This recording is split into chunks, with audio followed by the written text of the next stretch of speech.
Hello students, आशा है आप लोग खुश होंगे और स्वस्थ होंगे। मैं प्रभा परगाई डीपीएस हल्द्वानी लामाचौड़ से आज आपके लिए कक्षा 9 तक का पाठ 14 चंद्र गहना से लौटती बेर का भाग 2 लेकर प्रस्तुत हुई हूँ। तो बच्चों, इससे पहले मैंने आपको इस कविता का भाग 1 पढ़ाया था, जिसमें मैंने आपको कवि परिचय, शब्दार्थ और कविता के 3 पदों का अर्थ बताया था। तो बच्चों, ये चंद्र गहना से लौटती बेर जो आपकी कविता है, इसमें मैंने आपसे कहा था कि इसमें केदारनाथ अग्रवाल जी द्वारा प्राकृतिक सौंदर्य का बहुत सुंदर वर्णन किया गया है। गांव की प्राकृतिक सौंदर्य का बहुत सुंदर वर्णन किया गया है। कवि चंद्र गहना नामक एक गांव से लौट रहे हैं और अभी उन्हें ट्रेन मिली नहीं है, तो वो वहीं खेतों पर बैठकर वहाँ के सुंदर दृश्य का आनंद ले रहे हैं और वहाँ की तरह तरह की जो सरसों इत्यादि जो सारी चीज़ें वहाँ पर फसलें हैं, उन सब का बड़ा मनोहारी वर्णन यहाँ पर कवि ने किया है। तो आगे कवि गांव की प्राकृतिक सौंदर्य का किन किन रूपों में वर्णन कर रहे हैं वो वहाँ पर आप पढ़ेंगे। तो चलते हैं कविता का। और पैरों के तले है एक पोखर, उठ रही इसमें लहरियाँ, नील तल में जो उगी हैं घास भूरी, ले रही हैं वो भी लहरियाँ। एक चांदी का बड़ा सा गोल खम्बा, आँख को है चकमकाता, हैं कई पत्थर किनारे, पी रहे चुपचाप पानी, प्यास जाने कब बुझेगी। प्रस्तुत कविता कवि केदारनाथ अग्रवाल जी के द्वारा रचित कविता चंद्र गहना से लौटती बेर से उद्धृत है। कवि इन पंक्तियों के माध्यम से कह रहे हैं कि वे जहाँ पर बैठे हुए हैं वहीं पर से एक पोखर या तालाब भी स्थित है, जिसमें लहर हिलकोरे ले रहे हैं। यानी कि जहाँ पर कवि बैठे हैं वहीं पर एक तालाब भी है, वहीं बगल में खुले आसमान के नीचे भूरी घास भी उगी हुई है जो हवा के झोंके से हिल रही है। सूर्य की किरणें जब तालाब के पानी में पड़ती हैं तो उसका प्रतिबिंब पानी पे एक चांदी के खंभे के समान प्रतीत होता है, जो कवि की आँखों में भी चमक रहा है। यानी कि कवि यहाँ पर यही कहना चाहते हैं कि सूर्य की जो किरणें हैं वो तालाब के पानी में पड़कर एक चांदी के खंभे से प्रतीत होती हैं, जो कवि की आँखों में भी चमक रहा है। कवि आगे कहते हैं कि तालाब के किनारे कई पत्थर भी पड़े हैं। जब तालाब की लहरें पत्थरों को भिगोते हैं तब ऐसा प्रतीत होता है मानो पत्थर भी चुपचाप पानी पी रहे हों। यानी कि जब उनका पानी पत्थर पर पड़ता है तो ऐसा लग रहा है कि वो पत्थर भी पानी पी रहे हैं। पर कवि के अनुसार अब तक उन पत्थरों की प्यास नहीं बुझी है। वे कह रहे हैं कि जाने कब तक इनकी प्यास बुझेगी। अर्थात कवि इसमें यही कहना चाहते हैं कि तालाब की लहरें पत्थरों को भिगो रही हैं और ऐसा लग रहा है कि पत्थरों की प्यास अभी भी बुझी नहीं है। चुप खड़ा बगुला डुबाए टांग जल में, देखते ही मीन चंचल ध्यान निद्रा त्यागता है, चट दबाकर चोंच में नीचे गले को डालता है। एक काले माथ वाली चतुर चिड़िया, श्वेत पंखों के झपाटे मार फौरन।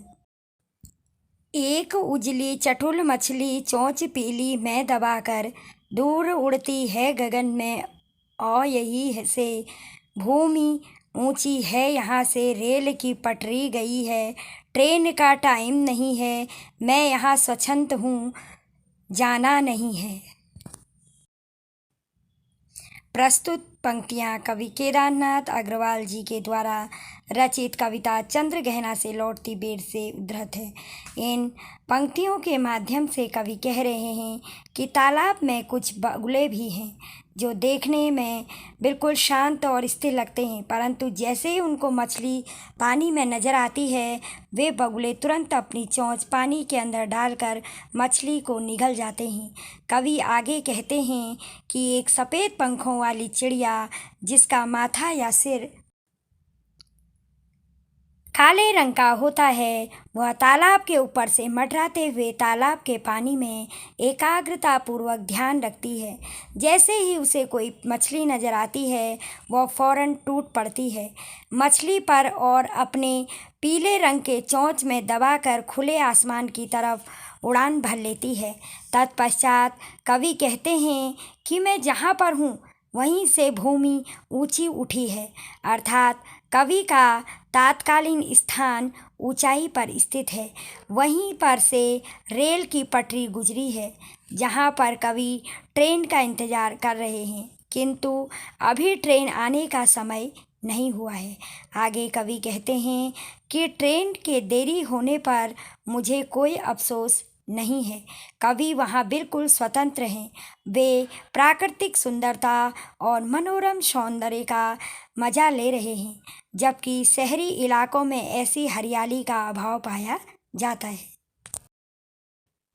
चित्रकूट की अनगढ़ चौड़ी कम ऊंची ऊंची पहाड़ियाँ दूर दिशाओं तक फैली हैं। बाँझ भूमि पर इधर उधर रिवा के पेड़ कांटेदार कुरूप खड़े हैं।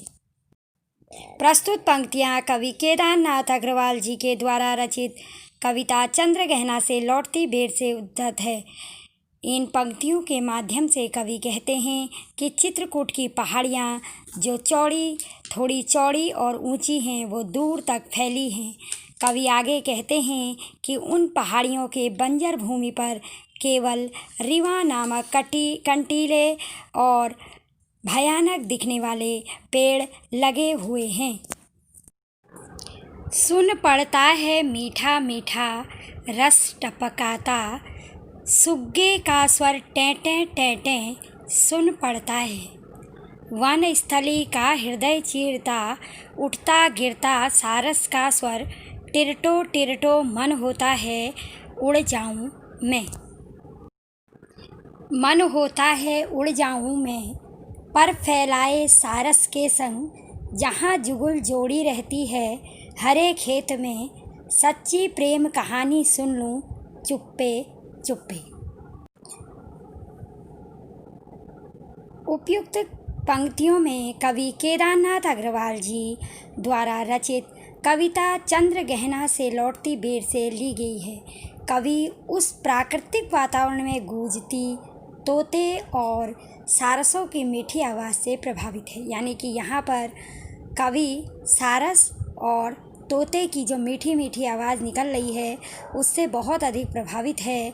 इन पंक्तियों के माध्यम से कवि कहते हैं कि जब वनस्थली में तोते का स्वर गूंजता है टें तो वे आनंदित हो उठते हैं। वे तोते के मीठे रस भरे ध्वनियों का हिस्सा बनने को व्याकुल हो उठते हैं। यानी कि उनको भी उस स्वर का आनंद लेने को मन करता है, वह भी उनके साथ ध्वनियों में भाग लेना चाहते हैं। कवि आगे कह रहे हैं कि जब उस वनस्थली में सारस का स्वर गूंजता है टिरटो, तब वास्तव में मेरा मन करता है कि मैं भी पंख फैलाकर सारस के संग उड़ जाऊं और उस हरे भरे खेत में पहुंच जाऊं जहां सारसों की जोड़ी प्रेम के गीत गा रही हूं।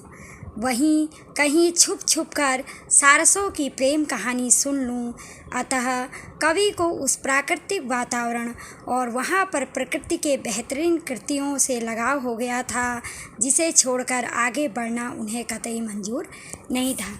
यानी कि उपयुक्त पंक्तियों में कवि ने सारस के स्वरों की यहाँ पर सारस के स्वरों का वर्णन किया है कि कैसे वो खेतों में पहुंचकर टेटो की आवाज़ कर रहे हैं और सारसों की जो जोड़ी है वो प्रेम भरा गाना गा रही है।